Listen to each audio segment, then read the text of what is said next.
टीएचपी news में आपका खैर मकदम है। आपके साथ मैं आदिल खान आजाद। देश में सीएए लागू हो गया है, सिटीजन अमेंडमेंट एक्ट लागू हो गया है।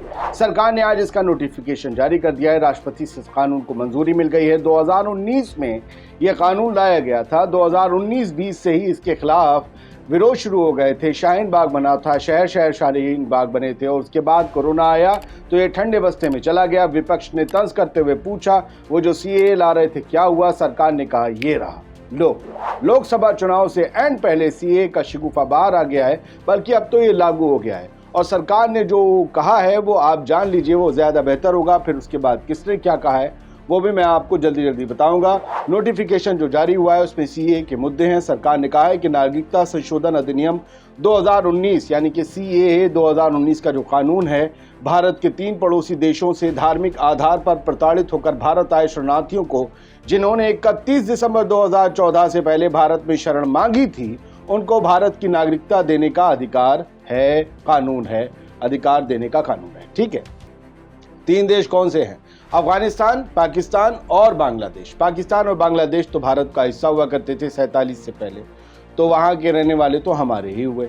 अब अफगानिस्तान भी जो गए थे या वहाँ जो रहे हमेशा पीढ़ियों से, हजारों सालों से, वहाँ से भी जो लोग आकर भारत से नागरिकता की मांग करेंगे तो उन्हें नागरिकता दे दी जाएगी। गैर मुस्लिम सभी, मुसलमान नहीं।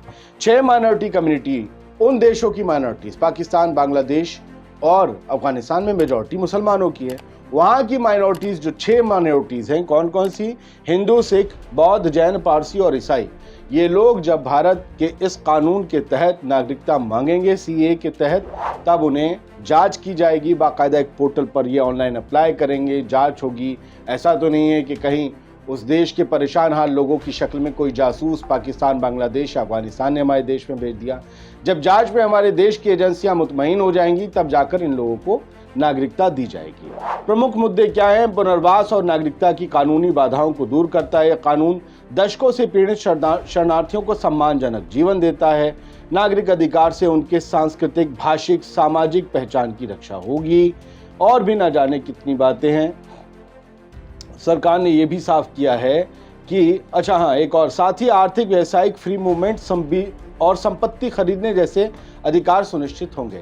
यानी जिन्हें भारत की नागरिकता मिलेगी, जिन विदेशियों को, वो बिल्कुल भारत के नागरिक होंगे, वो यहाँ पर प्रॉपर्टी खरीद भी सकेंगे।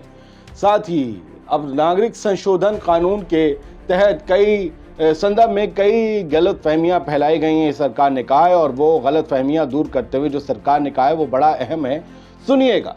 ये नागरिकता देने का कानून है। सीएए से किसी भी भारतीय नागरिक की नागरिकता नहीं जाएगी, चाहे वो किसी भी धर्म का हो, यानी मुसलमान क्यों ना हो।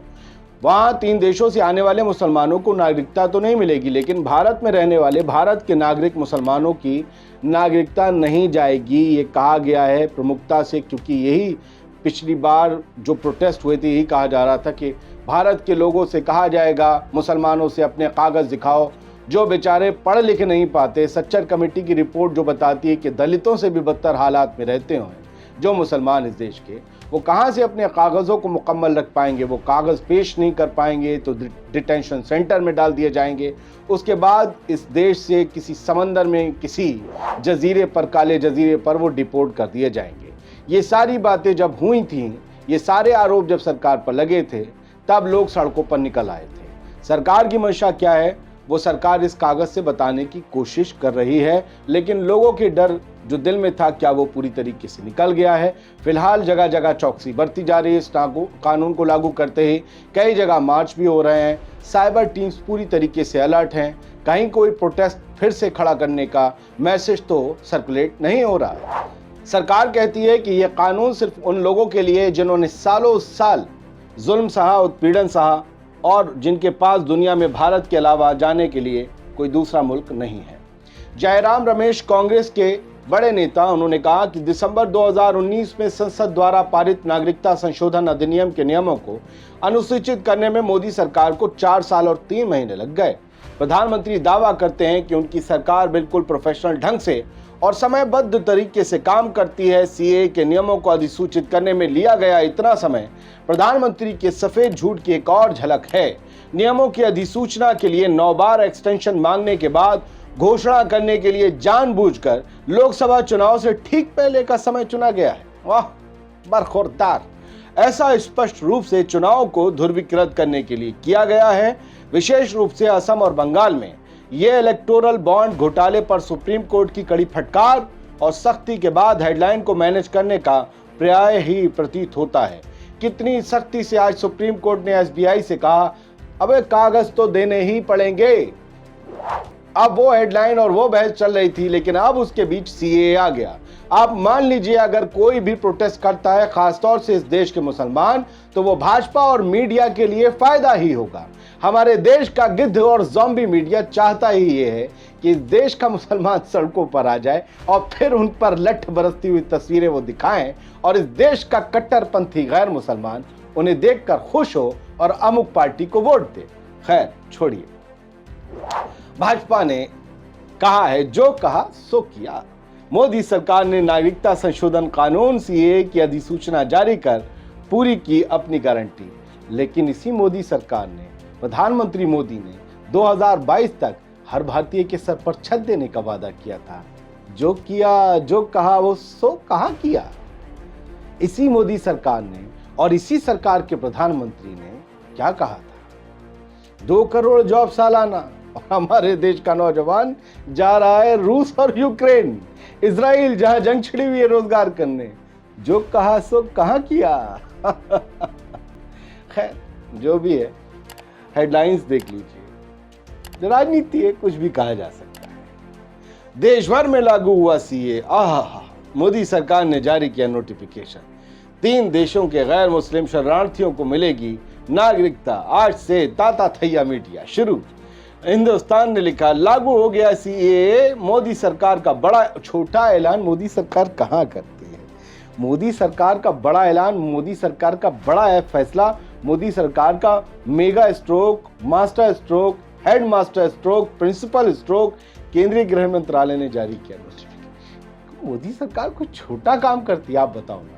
आपने कभी लिखा हो मोदी सरकार का छोटा फैसला, मोदी सरकार का छोटा ऐलान। बड़ा ही है।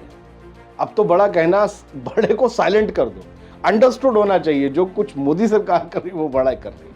लेकिन लोकसभा चुनाव तक सीए को लागू करने के फैसले को, जैसा जयराम रमेश कह रहे हैं, टालना, और ऐसे ही एन मौके पर जब बिल्कुल चुनाव का ऐलान होने वाला है, पता है उन्हें कब होगा, सरकार को नहीं पता होगा चुनाव आयोग कब करेगा।